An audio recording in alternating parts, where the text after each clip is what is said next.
Waalaikumsalam warahmatullahi. Alhamdulillah. Alhamdulillahil hamdul hamidin wa la yanqusuhu juhudul jahidin. Alhamdulillahi la yughnihi syukru man syakar wa la yufkiruhu kufru man kafar. Wa man syakara fa innama yashkuru li nafsihi wa man kafara fa inna rabbi ghaniyyun karim. Allahumma salli wa sallim ala sayyidina Muhammadin wa ala ali sayyidina Muhammad. Allahumma asbahna wa asbahal mulku lillah walhamdulillahi la hawla wa la quwwata illa billah. Allahumma asbahna wa asbahal mulku lillah walhamdulillahi la hawla wa la quwwata illa billah.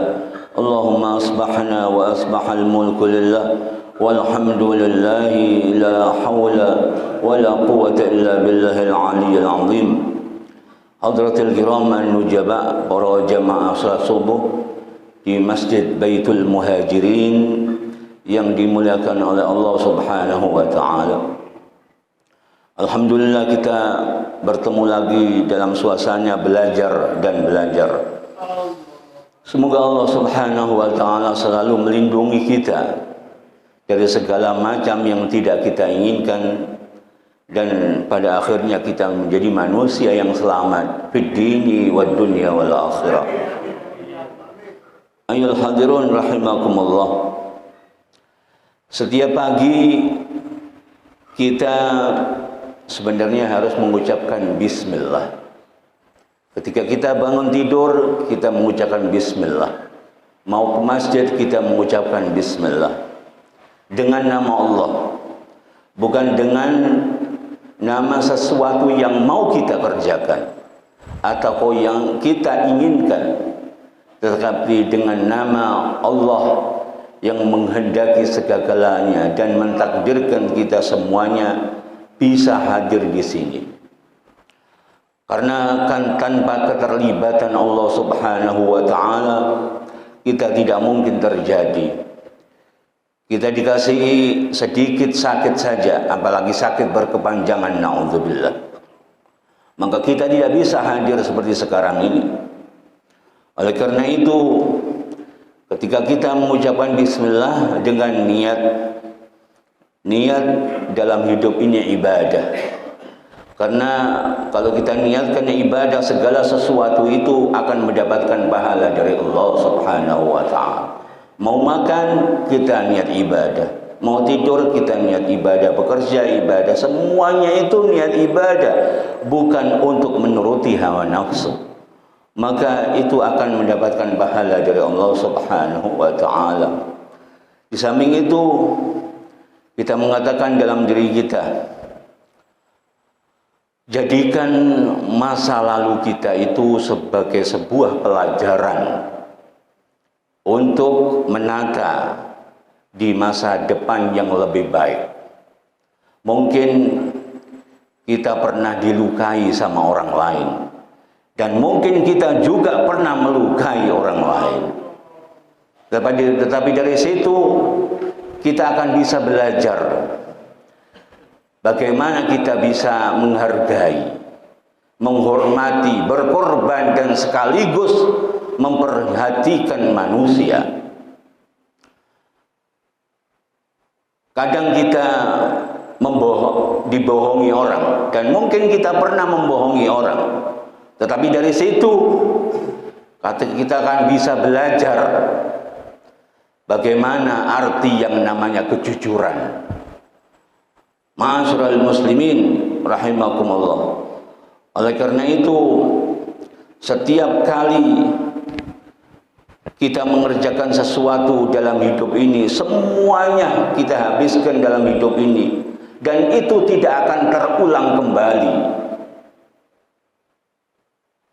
Kata orang bijak mengatakan, ana yaumul jadid wallahu ya'malu ala ma ta'malu syahid.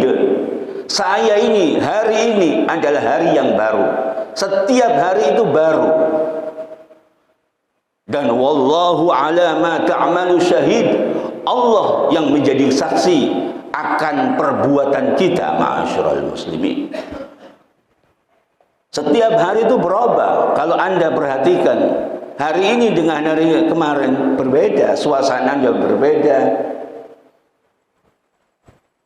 Oleh karena itu, hanya kalau kita ini dalam hidup ini harus tetap belajar dan belajar. Ketika kita jatuh, kita coba berdiri lagi. Dan begitu seterusnya sampai Allah Subhanahu wa taala memanggil kita pulang. Dan ketika ada hamba Allah yang mengetuk pintu kita yang tertutup dan mengucapkan salam kepada penghuni rumah itu, dan dia mengatakan, "Assalamualaikum ya ahlul bait." Kemudian penghuni rumah menjawab dengan ucapan salam juga, menjawab salamnya orang itu. Ketika penghuni rumah karena takut, ia mengatakan, "Siapa Anda?" Dia mengatakan, "Hamba Allah itu saya. Adalah hamba Allah yang diperintahkan oleh Allah untuk menjemput kamu untuk tinggal di rumah aslimu." Anda akan menjawab, "Rumah saya adalah di sini." Bukan, rumahmu adalah di tempat yang aslimu, yang dulu kamu belum ada. Orang itu ketakutan. Ingat bahwa orang itu adalah malaikat Israel, penjabut nyawa. Tidak akan aku bukakan, orang itu takut. Dan yang menjawab malaikat Israel, "Engkau bukakan dan tidak engkau bukakan, aku tetap masuk." Tambah takut lagi. Baru malaikat Israel masuk mencabut nyawa seseorang yang sudah diperintahkan oleh Allah. La yastakhiruna sa'atan wa la yastaqdimun. Sedetik pun tidak akan bergeser perintah Allah itu dilaksanakan oleh malaikat Allah. Ma'asyiral muslimin, di situ kita akan dijemput oleh Allah pulang kembali untuk mempertanggungjawabkan, dan hak guna pakai kita sudah selesai. Oleh karena itu, ada satu aset dalam kehidupan kita ini, bukan harta yang selalu setiap hari kita pikirkan. Bangun tidur kita memikirkan uang, mau tidur juga kepikiran uang, apalagi orang yang banyak hutangnya. Bukan itu. Aset dalam kehidupan kita adalah waktu. Itu yang paling penting, yang paling berharga. Oleh karena itu Allah Subhanahu wa taala bersumpah dengan waktu, wal 'asr, demi waktu, demi masa. Innal insana lafi khusr. Sesungguhnya manusia itu banyak merugi karena waktu yang tidak dipergunakan dengan baik. Saya bilang tempo hari sama sampean, manusia yang benar-benar menyembah kepada Allah adalah manusia, kriterianya katanya Allah adalah manusia yang mempunyai ketakwaan, di mana ketakwaan itu sebagai perisai dirinya tidak sampai membuat kezaliman, kesalahan, dosa terhadap manusia dan kepada Allah Subhanahu wa taala. Salah satunya adalah etos kerja yang semangat dalam hidup. Oleh karena itu Imam Ali bin Abi Thalib mengatakan, iyyaka wal kasala wal ghajar. Hati-hati, kata Imam Ali. Kata mahkota pintunya ilmu ini mengatakan, hati-hati wahai manusia dengan dua sifat. Apabila dua sifat ini ada dalam dirimu, harus kita hilangkan. Karena dua sifat inilah yang merusak segala macam kehidupan, rumah tangga dan ibadah Anda, dunia maupun akhirat. Apa itu? Malas. Malas ini orang sudah semangat kerja, kalau tidak dihinggapi malas, kadang-kadang tidak kerja sampai lereng. Di situ rumah tangga akan goyang, Istri selalu marah kepada suami. Suami juga begitu. Karena posisinya sama. Apalagi dengan ibadah. Ibadah sudah malas, sholat tidak mau. Tapi kalau sudah melarat, yang DP sama Allah, sholatnya pun ngelamun, urusan dunia, tidak konsentrasi dengan Allah Subhanahu wa ta'ala. Yang kedua adalah bosan. Dojar itu bosan. Bosan ini adalah penyakit yang kronis. Orang sudah kerja, bosan, maka tidak akan berhasil menjadi manusia sukses. Oleh karena itu, ma'asyiral muslimin, waktu inilah yang paling bagus, harus kita gunakan sebaik-baiknya, tentunya dengan kemampuan kita. Oleh karena itu, tiap hari kita memohon kepada Allah, semoga Allah memberikan kita panjang umur, kesehatan yang sempurna, tetapi untuk mendekatkan diri dan ibadah kepada Allah Subhanahu wa ta'ala. Semoga amal ibadah, khususnya salat 5 waktu ini, khususnya salat subuh ini, diterima oleh Allah Subhanahu wa ta'ala. Karena tidak ada yang tahu siapa amalnya diterima oleh Allah Subhanahu wa ta'ala, kecuali qala innama yataqabbalullahu minal muttaqin. Hanya manusia yang bertakwalah, yang mempunyai sifat kemuliaan Allah dalam perilaku kehidupannya, yang mengamalkan, pasti sholatnya khusyuk, sholatnya konsentrasi. Setelah sholat ia mengamalkan sifat-sifat yang lain, dan itulah manusia yang pasti diterima amalnya oleh Allah Subhanahu wa ta'ala. Oleh karena itu, ma'asyiral muslimin, terus kita belajar dan belajar, jangan bosan. Tidak mengenal umur belajar itu, dan tidak mengenal namanya tua.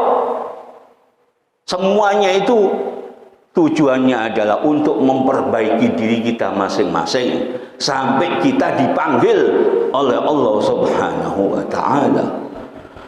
Oleh beruntunglah bagi manusia yang terus pergerakan aktivitasnya itu tiap hari di jalan Allah Subhanahu wa ta'ala. Jalan Allah bukan sholat tok, kerja yang baik, jujur, amanah, tanggung jawab sama keluarga, itu juga di jalan yang baik. Ma'asyiral muslimin rahimakumullah. Ada seorang yang bijak, alim allamah, dia termasuk guru maha besar dari pimpinan para madhab di dunia. Salah satunya adalah gurunya Al-Imam Malik, salah satu pimpinan madhab, dan gurunya Al-Imam Hanafi. Imam Malik punya murid namanya Al-Imam Syafi'i, pengikut dari seluruh pengikutnya adalah khususnya di Indonesia. Ini gurunya dari semua madhab. Siapa? As-Sayyid Al-Imam Ja'far Shadiq. Beliau pernah ditanya sama sahabatnya yang alim. Orang itu bertanya kepada orang yang alim, allamah, minal muttaqin, dan keturunan Rasulullah sallallahu alaihi wasallam. Kemudian dia tanya, "Ya Imam, apa pedoman Anda dalam hidup ini? Apa pegangan diri Anda dalam hidup ini?" Kita harus punya pegangan, dan ini perlu kita contoh dan kita ingat-ingat selama kita masih diberi kesempatan oleh Allah untuk bernafas di pagi hari. Kata Imam Ja'far Shadiq, aku berpegang dengan 4 hal. Dengan 4 hal ini, aku menjadi manusia yang bahagia dunia dan akhirat. Dengan 4 hal ini segala problema, masalah bisa kita hadapi. Kata orang yang bertanya, apa itu ya Imam Ja'far Shadiq? Pertama, pedoman saya atau pegangan saya adalah aku yakin bahwa Allah Subhanahu wa ta'ala itu tidak akan melakukan amalku, memindahkan amalku, perbuatanku kepada orang lain. Oleh karena itu, aku bersungguh-sungguh di dunia ini. Harus kita pahami, amal perbuatan kita itu tidak bisa dilempahkan kepada orang lain. Semuanya harus kita kerjakan sendiri. Kalau kita kerjakan sendiri, baik dan tidaknya itu tergantung Allah Subhanahu wa ta'ala. Tidak bisa dilimpahkan anak. Anak tanggung jawab sendiri. Ketika sudah diajarkan oleh orang tuanya di pendidikan, nanti dia akan mengamalkan tugasnya, amalnya sendiri. Itu yang pertama. Dan Quran mengatakan, wa allaisa lil insani illa ma sa'a. Apapun yang diperbuat oleh manusia itu nanti akan dipertanggungjawabkan. Dimintai pertanggungjawaban oleh Allah Subhanahu wa ta'ala. Dan yang kedua, pedoman hidupku. Oleh karena itu yang pertama itu harus Anda ingat. Khususnya kewajiban Anda yang wajib, yang vital seperti sholat ini, sesibuk apapun, jangan sampai tidak ngereken kewajiban Anda. Kalau Anda raib dengan Allah, kosong, tidak ngereken Allah, Allah akan meninggalkan Anda dalam kehidupan Anda. Ingat itu. Yang kedua, kata Imam Ja'far Shadiq, aku yakin bahwa Allah Subhanahu wa ta'ala selalu mengawasiku dalam hidup ini. Oleh karena itu, aku malu, katanya. Ingat, kalau kita merasa diawasi sama Allah, berarti kita ini jangan sampai berbuat yang memalukan kepada Allah Subhanahu wa ta'ala. Tidak sholat, tidak bekerja untuk keluarga, itu malu kepada keluarga, malu apalagi kepada Allah. Quran mengatakan, innallaha kana 'alaikum raghiba. Allah selalu mengawasi kita. Raqib, dinamakan raqib adalah mencatat kita, karena selalu mencatat perbuatan kita, raqib dan atid itu. Dan kita diawasi sama Allah Subhanahu wa ta'ala.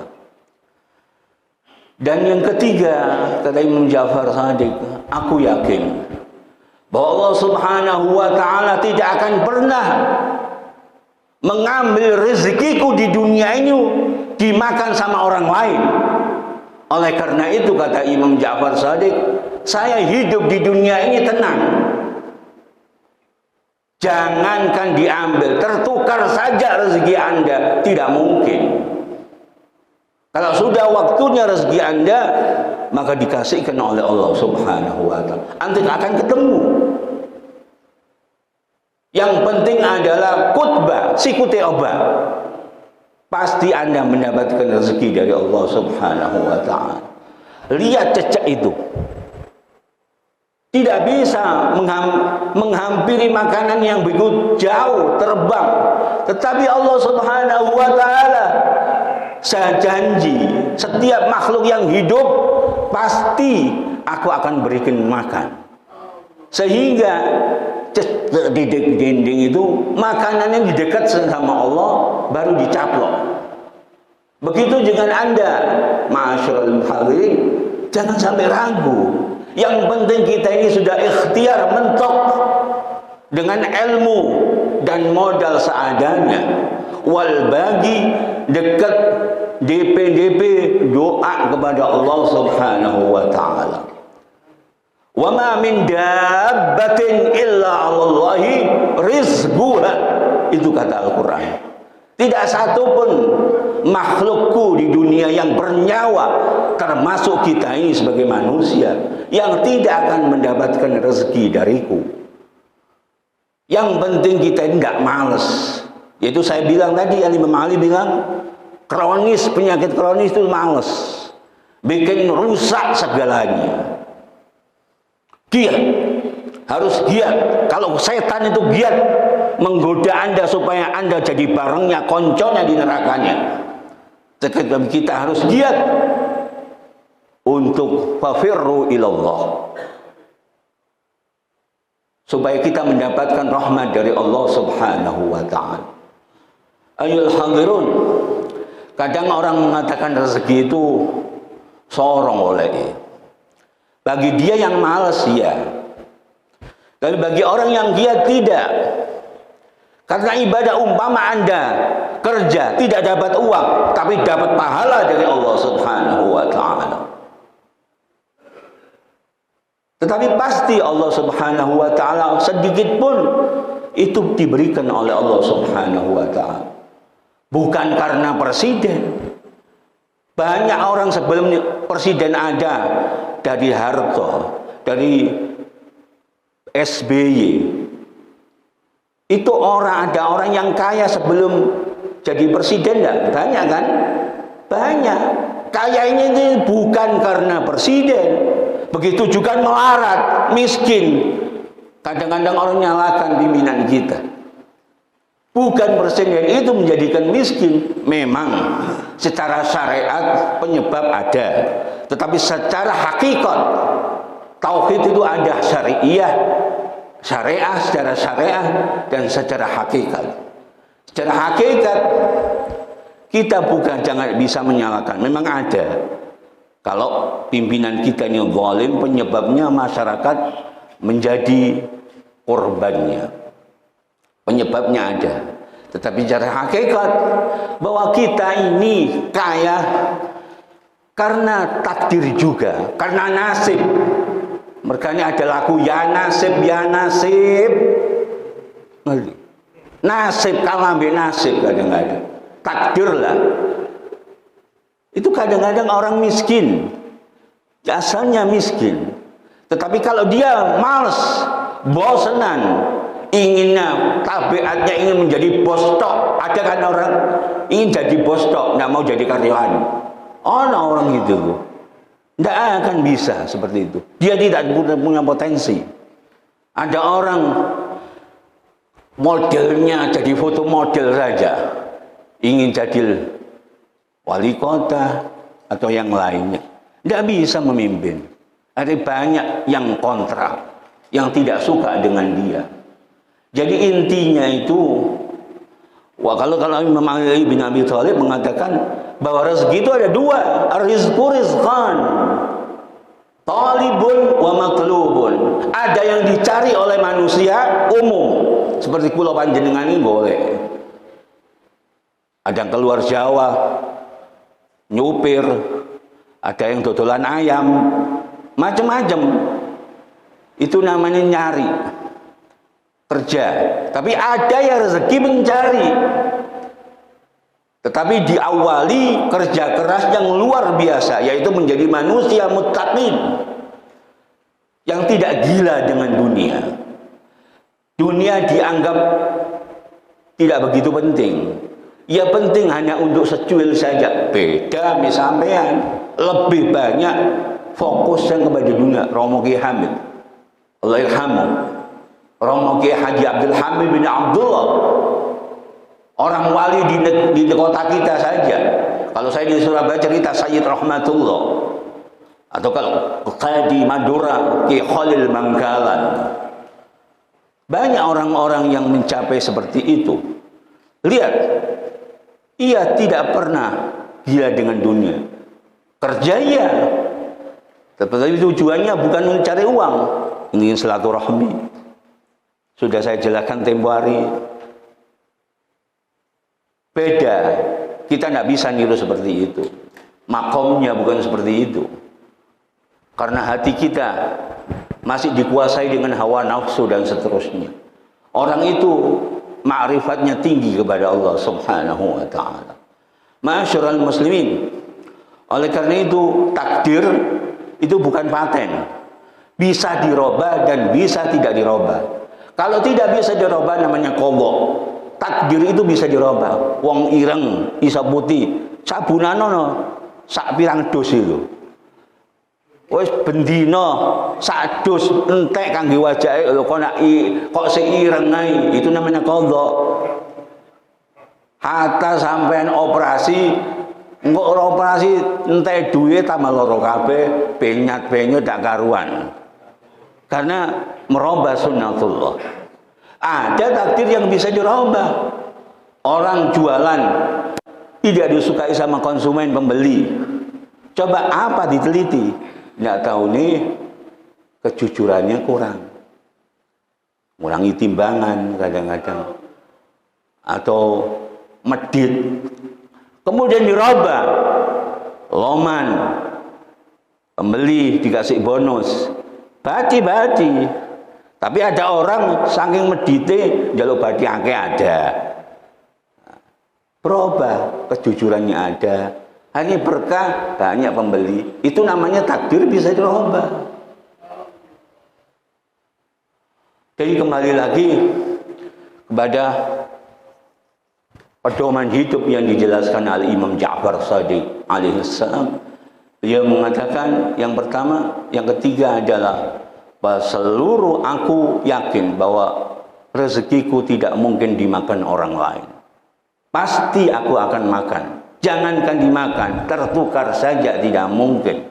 Oleh karena itu, saya tenang hidup ini. Sampai itu harus tenang sebenarnya. Yang penting kerja, ikhtiar dengan modal yang ada, ilmu, uang dan seterusnya. Bismillah.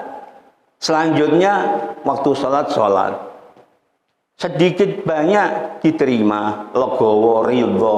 Insya Allah barokah dalam hidup Anda. Dan yang terakhir adalah pedoman hidup menurut versi Imam Ja'far Shadiq, guru besar dari semua mazhab. Dia mengatakan seluruh akhir dari urusan kita di dunia itu adalah kematian. Diingat itu. Sesibuk apapun, sekaya apapun, pada akhirnya manusia cuma nunggu giliran dipanggil dan menjadi manusia yang namanya mayit. Di situ setelah istirahat beberapa lama, beberapa tahun, akan dihidupkan dengan kehidupan yang abidin abadan abidin, kehidupan kedua. Oleh karena kehidupan pertama ini yang menentukan kehidupan kedua. Apa? Aset yang paling bagus adalah waktu.